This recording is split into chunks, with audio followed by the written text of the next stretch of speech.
Hello, everybody. Welcome to the Carbon Sync podcast. My name is Mark Schreiner, and I'll be your host for this episode of Carbon Sync. Today is actually our second episode and our first one with a real live guest. We are being joined today by Mr. Yannick Lambert, who is a political journalist for the Luxembourg Times, also has a very impressive educational background. He has 2 master's degrees that I know about and is working on his third in a program that we're in together and that we'll talk about. Evidently, you collect master's degrees, Yannick. Is that it? Yeah, I do like collecting them. That's true. But I think I'm also cheating a bit, perhaps, in the sense that my first master's degree was a Scottish master's, which is technically an undergraduate degree. So the ancient Scottish universities have a very peculiar setup. So after 4 years of studying, you reach master's degree immediately, like without doing a bachelor at all. So, but still, it does count as a master, and I got the credits that count towards a master. So yeah, I'm sure that perhaps the third one that I'm doing with you now might not be the last one. Well, anyway, it's impressive, and we're going to talk about that third one in a second.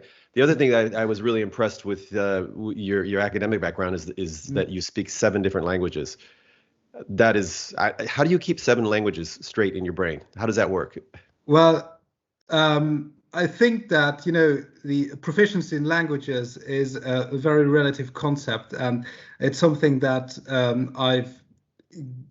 I've learned to appreciate more and more the older I get. Growing up in Luxembourg, you are exposed to 4 languages right away, just growing up, which is the native language Luxembourgish and German, which is fairly similar in a lot of ways. And then a lot of the education is done in French, and then English is also increasingly important the older you get.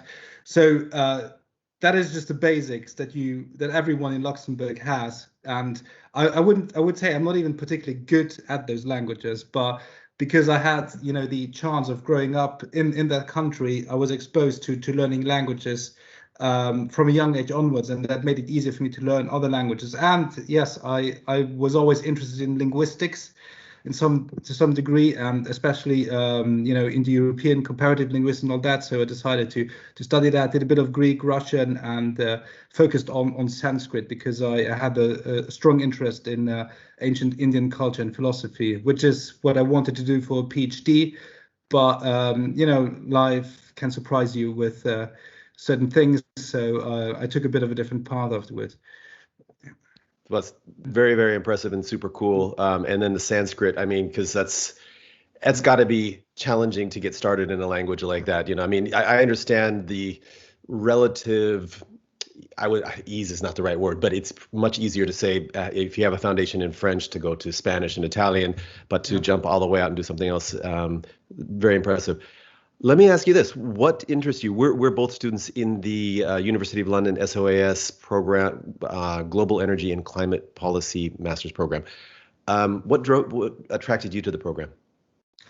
I think my professional career that started materializing after I had finished my second master's, as you rightly called it, where I was essentially I wanted to get some work experience before potentially embarking on a PhD program, and I ended up working for a small magazine in Luxembourg, like a non-profit, only employs like 2-3 people, and and I had written before for them as a student just because I enjoy writing, and through that job I got increasingly interested in like loads of like policy questions, be they in the area of international relations, climate change, the economy as well.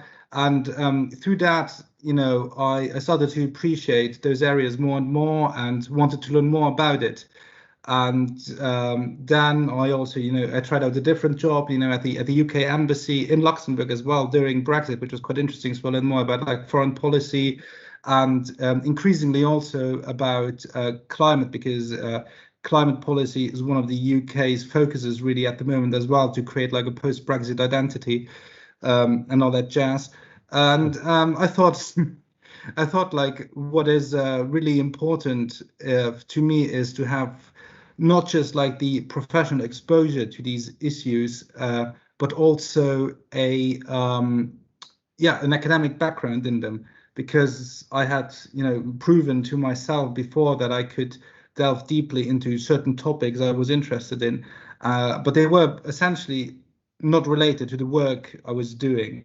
I mean, of course, there are transferable skills that you learn and all that, but yeah, I was interested in these topics, and I wanted to have like a deeper theoretical, historical, and methodological foundation in international relations, climate, also economics. Economics was another course I had already taken at SOAS. So yeah, that's what drove me towards it. And I would say I'm an academically minded person. So to me, it was kind of natural to like, yeah, just learn for the sake of learning almost. And if it leads to perhaps another academic accreditation, then, you know, all the better. Yeah, I'm coming from a similar angle. It's funny because you mentioned economics and you mentioned climate policy and energy politics. They're all so intertwined these days, and it's incredibly, when you talk about energy and climate policy, it affects everybody, and there's no escape from it. But it's hard for me anyway, where I sit, to get a clear understanding of what's really going on. There's so much information and disinformation, and particularly in the US, things tend to be very binary, very black or white. You're either, of this viewpoint or that viewpoint. COVID is real, it's not real. Masks work, they don't work. The vaccine is real, it doesn't, And when it comes to global energy and climate policy, either the world is the climate is changing and accelerated by human activity, or it's not. And there's nothing in between, and it's hard to have a discussion. So when you go to look at different resources and different media, you get their gospel, and it's hard to find something in the middle, at least when you're looking at mainstream media. So I'm really enjoying this program so far at SOAS University of London, because it's going deep in many different levels, and you're getting different viewpoints. So far I've really enjoyed it. Let me ask you for your work, because you also write about climate policy. I noticed that you had an article recently. Well, this is about renewable energy, I guess. Luxembourg climate plans draw fire from both sides. What was that about? Yeah, so I essentially, well, to give a bit of context, Luxembourg is as you know, a very small European nation. So in the grand scheme of things, it might not matter as much to global climate policy, but I think there are certain trends happening inside the country that are reflected elsewhere as well. And Luxembourg, being a member of the European Union, is also mandated by the European Union to come up with ambitious plans to reduce emissions until certain points in time, until 2030, and to become climate neutral by 2050. So every EU member state had to submit a national climate and energy plan to the European Commission that would then be approved and implemented. So and Luxembourg did that as well, and said, okay, we'll be really ambitious. By 2030, we'll reduce our CO2, our carbon emissions by 55%, which is more than the 50% required by the Commission. We want to be a proper leader in climate policy. And there, for me as a journalist, my approach is that of universal and immediate skepticism to everything that is narrated to me, be it by politicians, by business people, and also climate pressure groups as well. So my question is, okay, the ambitions, they sound great and everything, and I cannot possibly disagree with that. But what does it mean in reality? Like, how are you actually going to achieve those goals? Mm-hmm. And that led me to talk to as a journalist as well. Like, the main task is not to have my own views impinge on the narratives, but is to talk to people, get information from people, and to assess what is possibly true or not. And you can never be fully objective, of course. I think that is impossible, because you will always have your own worldview, and you will always be exposed to some biases from within your own company, perhaps, or from the wider discursive universe that you inhabit. But yeah, just to get an idea, talk to a few people, talk to both sides, with which perhaps in the US context, it can mean that you talk to someone who is a climate skeptic as well. And there you have the problem of there being some sort of imbalance between scientific truth and, denialism. But here I spoke to, both industrialists and environmental pressure groups. And what I found interesting is that they agreed on a lot of things. They're saying like, okay, the climate goals, we back them, but they're not feasible. There are certain issues around it. Yeah, no, the government, they are now introducing a carbon tax, but the environmentalists are saying, oh, the carbon tax isn't sufficient to actually steer future behavior. And the industries are saying, well, we would prefer not to have a carbon tax because we would like to, have innovative technology like green hydrogen and, carbon capture and storage systems. But now that we have it, like, we actually don't like it because it is not predictable enough to do future investments. So because it is only predictable up until a certain point and businesses can't fully adapt to it. So, that's what I found interesting as well. So you had industry, which is really important in, reducing carbon emissions. Sure. And those pressure groups, on the other hand, that, pursue their own agenda. They come from like their own perhaps leftist worldview. And my task was just to have. Yeah, please. Sorry. No, I mean, that's very interesting. And you kind of wonder, where were the policymakers before they announced the policy? Because if you were talking to the environmentalist and you're talking to industry and and they seem to be aligned, you kind of wonder who the policymakers were talking to. Now, if I recall correctly, the steel industry used to play pretty big part in the Luxembourg economy, right? And steel industries tend to be heavily reliant upon coal. There's a move towards electrification. How is that affecting? Is that one of the industries that you're talking about, or is it? Yeah, no, it absolutely is. And Luxembourg is still home to the largest steel producer in the world, ArcelorMittal. Not that much steel is produced in Luxembourg anymore as it used to, but we still have 4 steel plants that are substantial to some degree. One of them now owned also by UK company Liberty Steel, which is currently going through a major crisis because they can't finance themselves anymore. But that's a different topic. But yes, they are relatively heavy polluters inside the country, not the main ones, and they are targeting more innovative approaches to steelmaking as well, such as the use of green or low carbon hydrogen.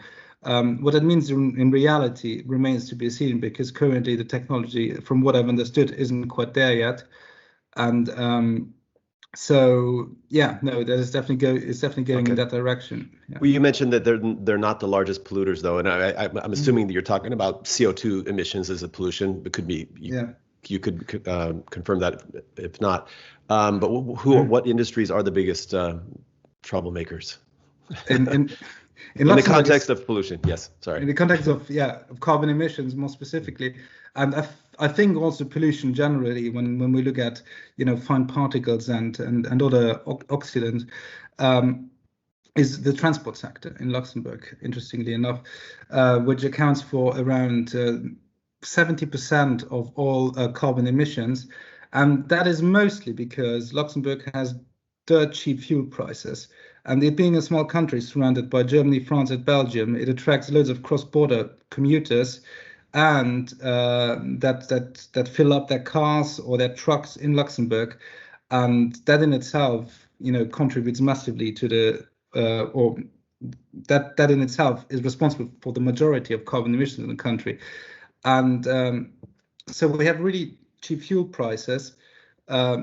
And you could argue, well, if they didn't fill up in Luxembourg, they would do it elsewhere, and overall in Europe, like the emissions would be the same.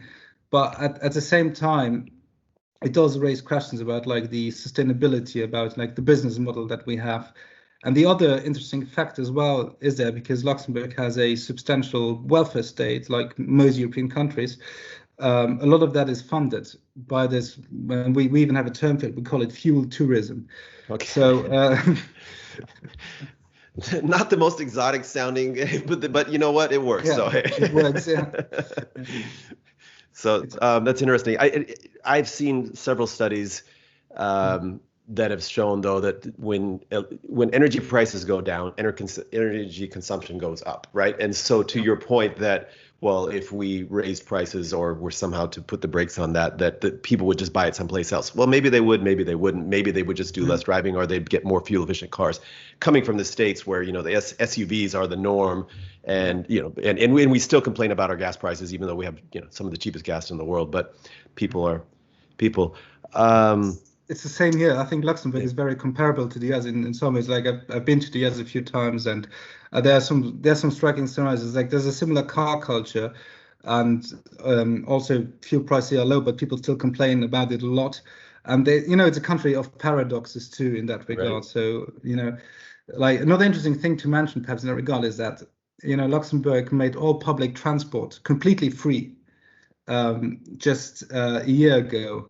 But that has had no impact whatsoever on transport emissions. So like people could take the train a lot more, and the train connections aren't that bad. You can get a train from one village to another, but people still like to use their SUVs, especially like middle class Luxembourgers. And yeah, I was in Luxembourg for about a week a few years ago. Maybe it was 2017, 2000. Yeah, and I took the train everywhere except when my coworkers took me out in their big German cars, and yeah, it was interesting.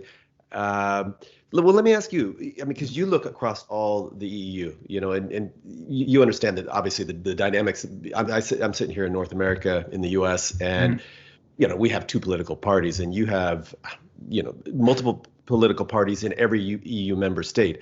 So what do you see? First off, do you see that the general public across the EU, or does it vary by nation, basically accept the fact that there's some kind of anthropomorphic climate change happening, or do you still have a lot of deniers?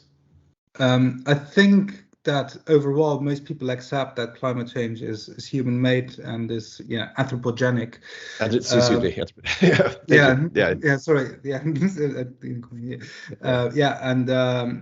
think that is not really much of a debate anymore. I think people would look at you really weirdly if you publicly deny climate change. You will have some parties, and mostly on the far right, or some that are inspired by perhaps libertarian traditions that either downplay the human factor in climate change, or that denial altogether is very rare.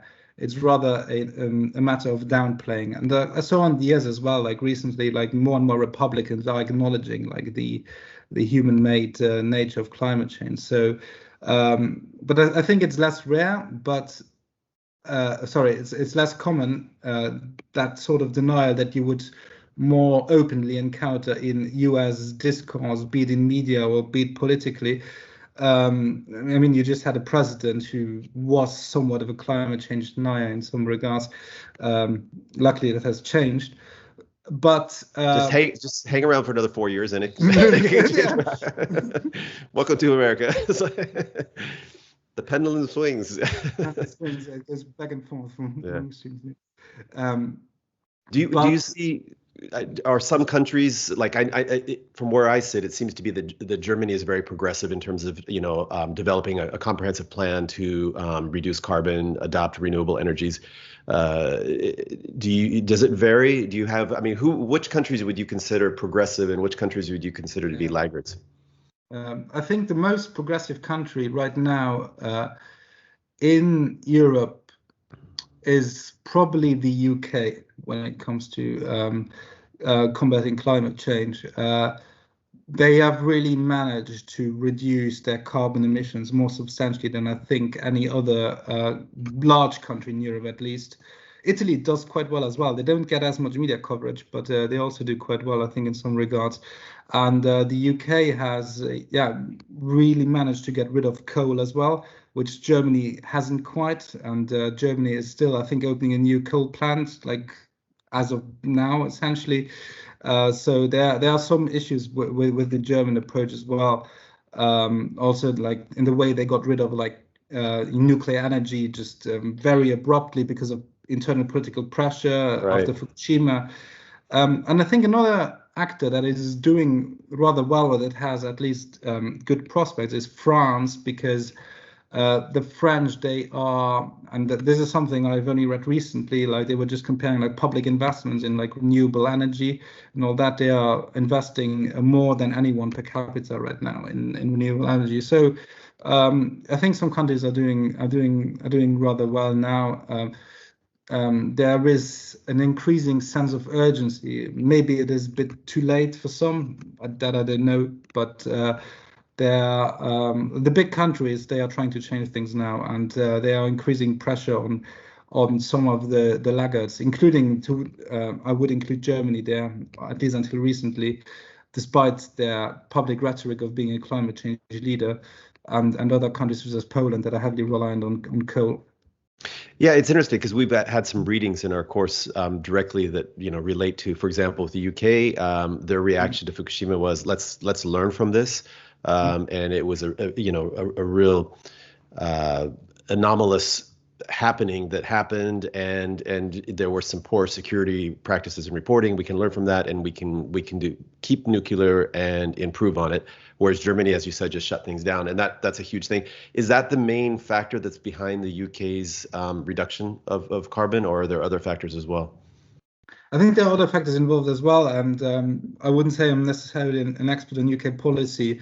So, but I think an important factor generally is that the UK wants to be seen as a technological leader, which they are in many regards in Europe, and so they want to be ahead of other European countries, especially now also Brexit being a contributing factor to that. And what is interesting in the UK as well is that in the UK, the Conservative Party has been the predominant party over the last decade or so, and even before they were often in power, and they tend to have regularly pro-environment and pro-climate views compared to other right-wing parties, and which can have many factors, philosophical reasons. But I think, and another thing I think that it is quite important in the UK, despite their tabloid press being quite bad at times, is that people are generally scientifically quite literate, so well educated, and that helps the general populace to understand the urgency of the climate crisis that we're facing. Yeah, there might be other factors that I'm unaware of, but yeah. Well, then if you also mentioned coal, for example, in Germany and in Poland, and we read a piece, I don't know if you saw that, about how heavily subsidized the German coal industry is. In fact, I think it might be the most heavily subsidized industry in Germany. Yeah, I think that's right. Hundreds of billions of euros a year. And so you got to wonder, I mean, do you see that these private industry groups, their strength and power varies by nation? Obviously, I mean, you must see that. But maybe you can talk to that point. In the EU, you have, obviously every country has their own domestic industries that give them political pressure, right? And then, but you have the competing pressure of the EU as a whole. How does that play out from where you see it? I mean, how does it work? Yeah.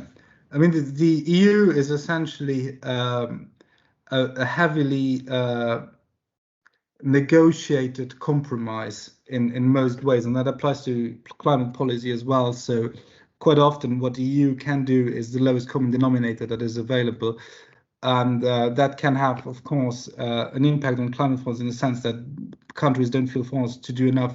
However, pressure can also be exerted. Once the big member states agree on doing something, especially France and Germany, then usually some action will follow. And and of course there are all these considerations. For instance, Poland heavily reliant on coal, but also it is still not as wealthy as Germany or France. It has a lot of economic catching up to do. So perhaps we're willing to cut them a bit more slack, or also give them more subsidies to have what we call like a just transition. So they can restructure, reorganize their economy without losing economic growth. But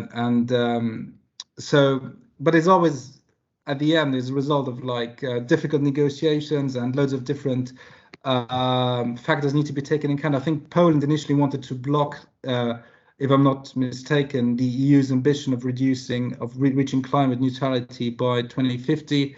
And it's like, we can't go down that path. And then the EU decided to throw them some bones, give them some subsidies in other sectors and that kind of stuff. So at the end of the day, like it's slow, it's often tortuous, but compromises tend to be found unless someone decides to leave the block like the UK did.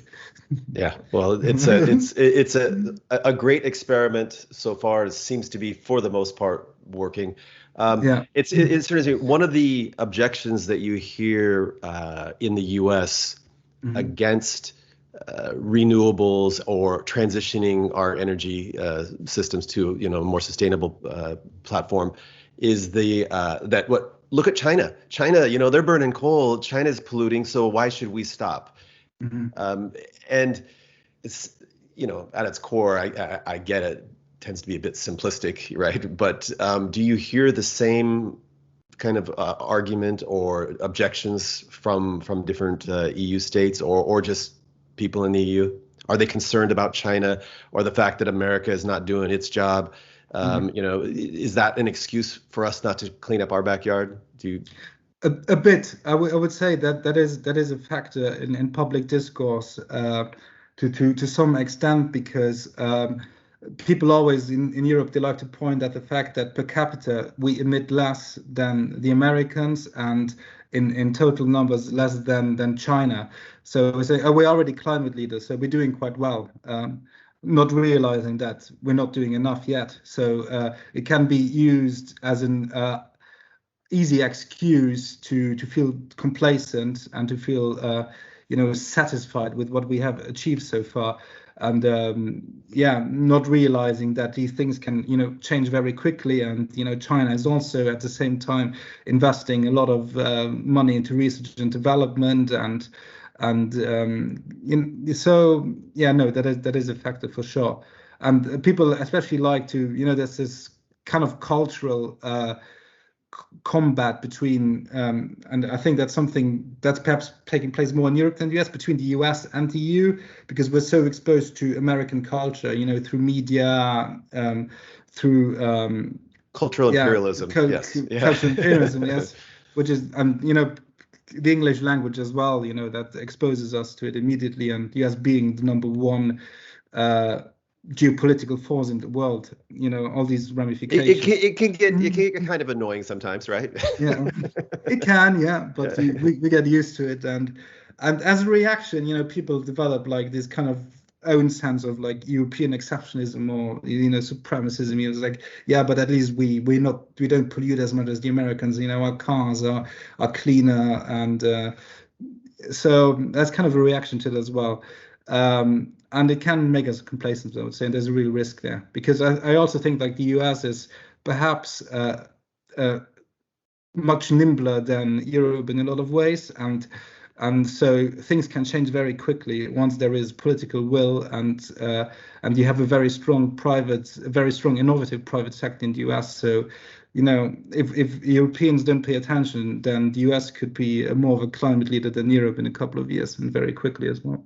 Well, it's interesting to say that, because where I was in Japan when the pandemic started, and so I was on the outside looking back to America, and it just exposed what a fractured and divided country we can be at times, and it took us a while to kind of come to terms with things. But now I speak to colleagues and friends in Europe on a regular basis, and whereas I think Europe responded very, very quickly, and looked like they had a handle on things, and I'd say Europe in the broadest sense. I'm actually going to include the UK on there, but now people are frustrated that here in the States, for example, everybody can get vaccinated. Just last week in Washington State, they opened up the vaccination to kids 15 and younger. Yeah. So, and I have friends all across the EU, and every location's slightly different. But I guess the common theme is the frustration in terms of the slow rollout, right? Yeah. So, and I don't know if that is directly related to what you were talking about, America's nimbleness, but I kind of suspect that it probably does to some degree. It's interesting though. I don't know if you saw that article on China. In fact, I'm not sure if that was that was on my own reading or not. But China is investing a lot in renewables, and they're working really hard to reduce their dependency upon coal. But it's only to a small degree related to the goal of reducing global carbon emissions. The number one factor is, look, coal is being used by outdated industries, heavy manufacturing, and things that we want to transition out of. Coal is incredibly dirty. I don't know if you've ever been to China. No. Okay, the air I'd love pollution. to go, but The air pollution. I lived in Asia off and on for about 20 years. I used to travel there at one time I was there for like 7 to 10 days a month. And there are days that you can't see across the street. It's apocalyptic. It's so bad sometimes. And that's not just in the big cities, it's even in the countryside because the coal dust flies everywhere. But they're recognizing, that, hey, these are outdated industries. The pollution is just not sustainable and not bearable. And so those are the primary factors. And yeah, global and if we transition out of these kind of coal intensive industries and start using renewables, we actually gain an economic advantage, both in terms of our energy independence, but also we have that technology that we can go sell, right? So they're motivated by that, and which is kind of a selfish, enlightened, because it's hard to convince everybody in the world, hey, you should give up your SUVs so that your grandkids will, or somebody else's grandkids will live in a better planet. I mean, for most of us, I think we can kind of agree with that, but how that affects their day-to-day behavior is maybe a little bit more debatable. But they're like, hey, you know what? Let's focus on things, real tangible benefits. Do you see that at all as part of the discussion? Yeah, I think so. EU. I'm sorry. The EU, yeah. Well, what I'm increasingly reading, of course, my perspective on the EU is also somewhat limited to several countries and not the whole bloc. But what I'm also realizing more and more is that, especially business here in Europe, is trying to take advantage of the fact that in some ways they are leading on like clean tech, clean energy, and become geopolitically competitive. And that there are business opportunities to be seen primarily as well in becoming clean and green. So yeah, because and that is kind of part of the philosophy as well behind like the European Commission's pandemic recovery plan, which for the first time will see the EU issue common debt, which is referred to here perhaps a bit exaggerately as the Hamiltonian moment of the European Union. It's not quite a Hamiltonian moment, but it is going into a more centralized direction of of EU policy, and there is a sense in which like the EU wants to be seen as and Commission President Ursula von der Leyen keeps talking about the first carbon neutral continent. Like he doesn't even talk about users, he talks about like the whole continent. And the EU wants to use this opportunity to become geopolitically relevant, which it is not as much in other areas, be it big tech or military, space, defense, and all these other areas that are heavily dominated by China, the US, and even Russia to some extent. So that is seen as an opportunity. And for instance, I read a really interesting article in the Financial Times just a couple of weeks ago saying that 8 out of like the 10 leading clean tech companies are European, and most of them actually hailing from Denmark, interestingly, yep. Which also has very I think innovative and also very nimble private sector. I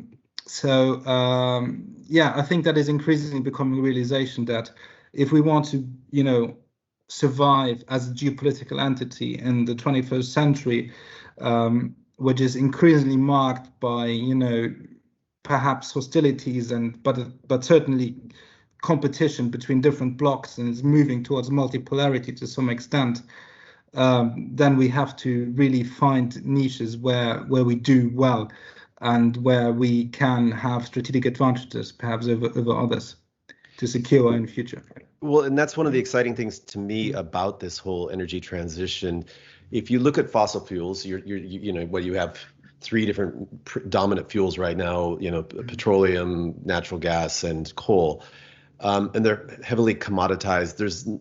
There's not that much innovation now with the fracking and the horizontal drilling. Yeah, you can say that's pretty innovative.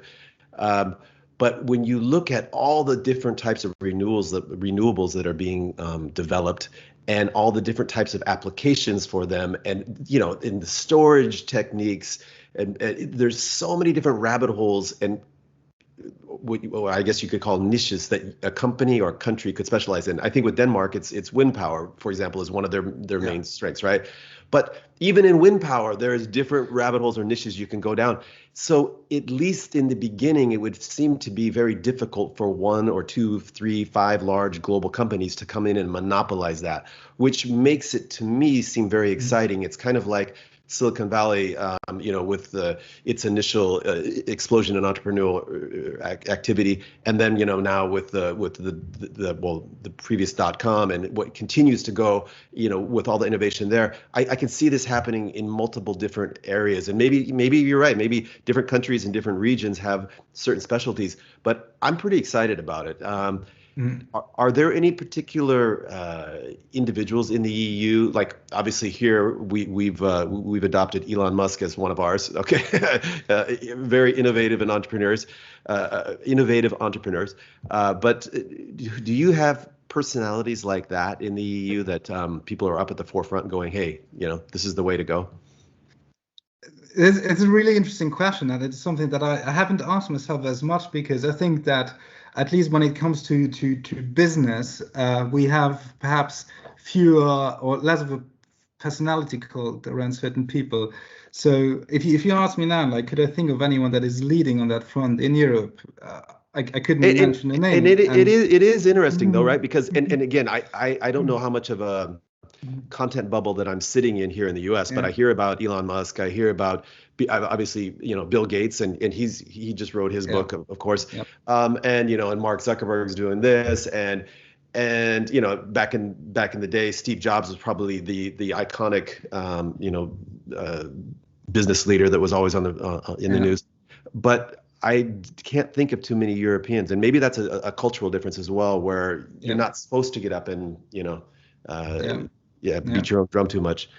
But I do think they do have an impact. I mean, when you look at the iPhone, I mean, that's kind of, Apple created that industry, right? So they, absolutely.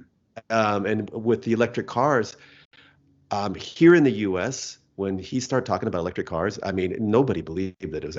I have friends that are senior executives in the automotive industry. I lived in Yokohama, Japan. Yokohama is the global headquarters for Nissan, and so you had the Nissan executives, and Nissan Renault. So you have a lot of international, European senior level executives there. But then you also have all of the parts manufacturers, the Continentals, the Bosches, etc., that are selling into Nissan. So they're all there in Yokohama. And I remember time after time talking about, Tesla, and I just looked at it as an investment opportunity. And so many times, it'll never work. They'll never make it. They're going to be out of business within a year. And you got to admire, I guess, to some degree, somebody like Elon Musk that just has that stubbornness and ability, obviously, and some really deep pockets to make it happen.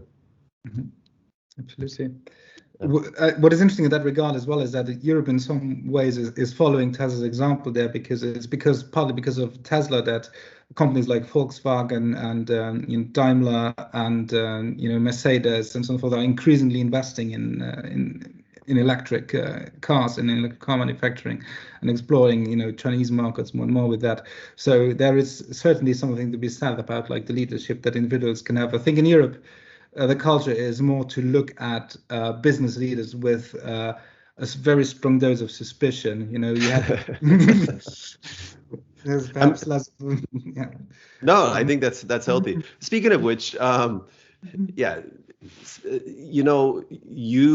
you're in the media, and you mentioned earlier that you approach most of your work with a healthy dose of skepticism. But where do you go to get your information? How do you stay informed? Do you have any favorite sources? Yeah, I mean, I have both international and national sources for my information. So, like, I tend to read like the papers that I think tend to report more or less objectively. Of course, that's also to be taken with a grain of salt. But I'm an avid reader, for instance, of like the Financial Times. I think they do really good work, even if I don't always agree with perhaps the political stance. I also try to consume as much international news as possible. So I read French papers like Le Monde quite regularly, and also German ones like FAZ, Spiegel, from different, political ideologies as well that inform their reporting. I read U.S. media. I used to read it more than I do now, just simply because of lack of time. But yeah, New York Times, Washington Post, Wall Street Journal, which tends to be a bit more climate skeptic at times as well. And although their international affairs reporting is quite good, but yeah, there's a different debate. And even like Russian and Chinese state media at times, because it's also interesting to find out what they are saying and what they are thinking, or what they want us to think, perhaps, about them. So, these are my international sources. Nationally, of course, I have my contacts and sources here, and I have, there's, as I said before, these pressure groups like Greenpeace and other environmentalist groups that are here that publish their policy briefs and papers at regular intervals. So these are things that I consult, and then I perhaps talk to these people as well. I interview them, whether I have to, if I have to write an article about them, or just in general, if I want to find out something more, if anything is unclear to me. So yeah, that is how I try to stay informed, and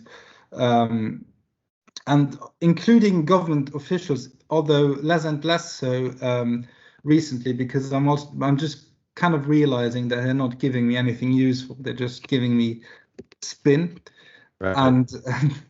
and quite a lot of time they're basically just giving you very like vague statements that don't translate into like coherent, policy action or implementation. So so I've kind of resorted less and less to talking to people in these policy positions of power, because their informations aren't really adding anything to my understanding of the world and what they're trying to do. Well, I think that's some really good advice. My challenge is I guess the same as everybody, is just the time, right? And Yeah. I guess I tend to it's the challenge. You find media that you trust, and so you go back to Yeah. that, but then you kind of self-limit into seeing what's out there, right? And so Yeah. it's tough to get a balance. Well, hey, Mhm. Yannick, I've really enjoyed talking with you. You've got obviously a great and very informed perspective of what's going on in the EU and probably most places in the world. Admire your energy for going after a third master's, and would love to have you come back on the show in a few months, and maybe we can pick a specific topic and do a deep dive. We could do deep dive. Yeah. Like, I'd be quite interested in talking a bit more about like just the role of media and climate reporting. I think that's something very interesting to get into, because there's a lot of self-reflection or self-criticism to be done there as well. People and how it shapes discourse and the end of the day policies. So yeah. I got to say, right now in America, again, it's hard for me to tell what's going on in the Yeah. EU or anywhere else in the world. But right now in America, the media plays such a huge role in in everything, and it's people are subscribed to these echo chambers. And when I talk about media, I'm talking everything from your traditional media to social media, Yeah. and everything has just become amplified, accelerated, and more polarized. And and it's well, last question, and then we'll leave Yeah, this. go ahead. Because in the U.S., the way I see it is, we used to have three major network television news broadcasters: ABC, CBS, and NBC. That was when I was growing up, right? And they had to be more or less balanced. They would typically always support the government corporate line, but they had to be pretty much balanced politically, because if you alienated half the country, your ratings would crash and your business would suffer.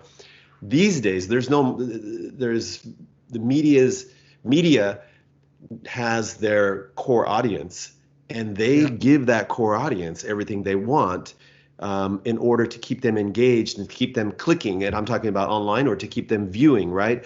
And so, and when I can talk about the Fox versus CNN, they have completely different audiences, and 90% of what they write is polar opposites of terms of how they present it, right? And so we have literally hundreds of choices, and so they're becoming more niche focused and giving people exactly what they want versus, hey, here's a broader view. What's it like in the EU? I think it's somewhat different. I think media is less polarized in general. And another, I think, important factor in that regard is the fact that a lot of countries, if not most in the EU, have like these state broadcasters that don't parrot the government line, but they are independent and they are publicly funded, and they try to be as scientifically objective as possible. Of course, that's not always the case, and there are risks everywhere of political influence being exerted on these supposedly independent broadcasters. But the media is less polarized, and I think that's partly due also to the political culture here, which is more of a multi-party culture, where there is a consensus on issues such as, the fact that climate change is human-made and that we need a welfare state to some degree, although the interpretations might differ. So I think we're perhaps lucky in that regard, that people don't live in echo chambers as much, although there is, I think recently it's got a bit worse as well, and more people, especially if you have economic inequality that is getting starker in some areas, they might revert to these parallel realities. And there's no denial that in Europe as well, during the pandemic, you had loads of people that were, because they mistrust the government, easily fell prey to conspiracy theories. Like this very stark COVID skepticism, and so there's a risk of that as well. And I don't want to deny that. Like I'm not sure how it compares to what is happening in the US. I mean, I followed the Trump years a bit as well, and it was inescapable. And I would say that things such as QAnon might not be as widespread, but there's a real risk of those manifesting here as well. So yeah. I would like to say that it's better in Europe, but I don't want to be complacent either. No, and I would tend to agree with you. And I think that you mentioned the multi-party system. It's got to be, because you're forced to kind of create coalitions and be more open to negotiation. So I think that's a huge part of it. Hey, I think we've just nailed our topic for our next conversation. Thank you so much, and wishing you a great week ahead. Yeah. Thank you.